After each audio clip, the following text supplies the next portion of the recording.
くしてくれなくて、みんな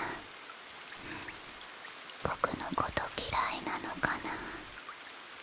体が痛いし、お腹も痛い、目も開かなくなってきた。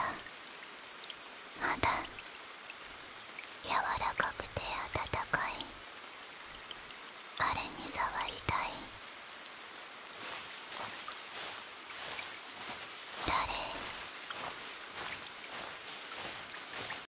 あなたは誰？猫好きの男性が住む家の庭で発見されたボロボロの野良猫。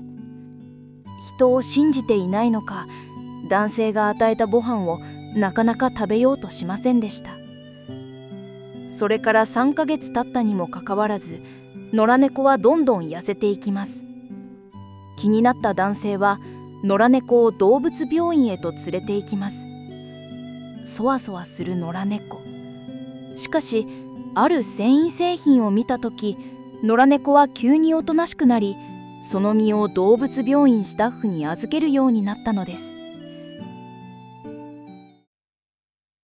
出会いの舞台となったのはカナダのバンクーバー。ある猫好きの男性は自宅の庭先で一匹の野良猫を見つけました。その猫は首輪やリボンをつけていない野良猫で、随分とお年寄りな猫だな、と男性は思ったそうです。そして猫のご飯を持ってきてみると、野良猫は戸惑ったようで、男性とご飯を何回も見比べます。しかししばらくすると、男性の手からご飯を食べ始めたのです。それ以来、野良猫は男性の家に何度もご飯をおねだりしに来るようになりました。そしてしばらくすると、男性は野良猫をタフィーと呼ぶようになり、彼の訪問を毎日楽しみにするようになったのです。それから3ヶ月後、ある日、男性はタフィーがどんどん痩せていることに気がつきます。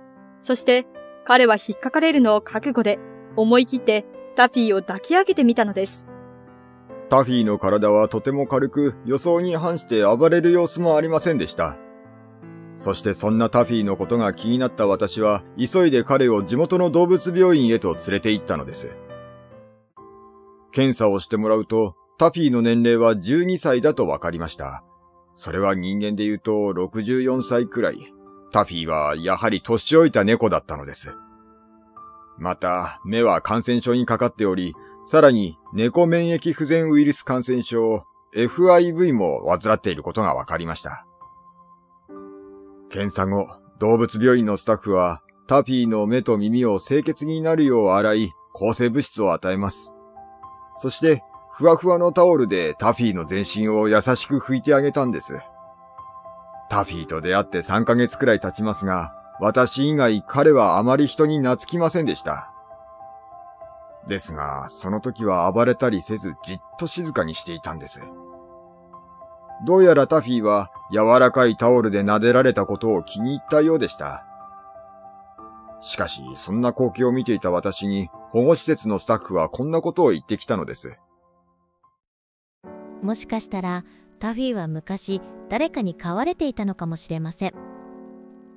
その時にタオルで拭いてもらったことがあるのかもしれませんね。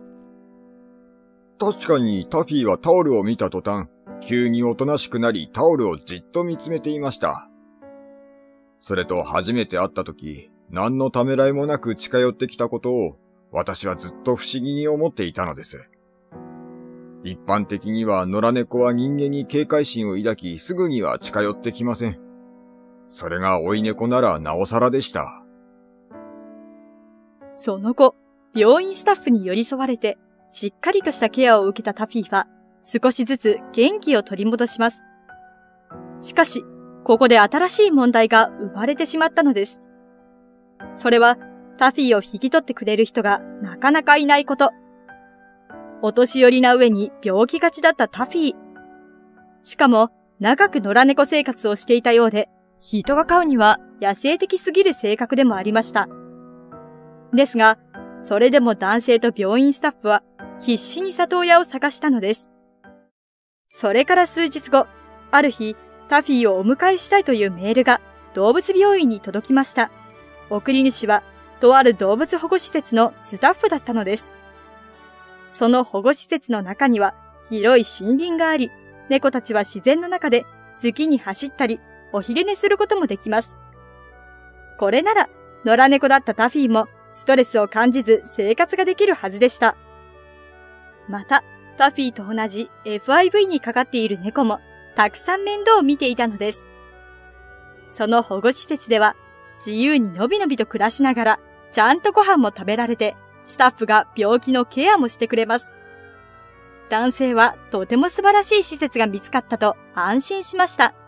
そしてタフィーが保護施設に引っ越しをする日、引き取る保護施設のスタッフは、タフィーはきっとたくさんの辛い思いをしてきたはずです。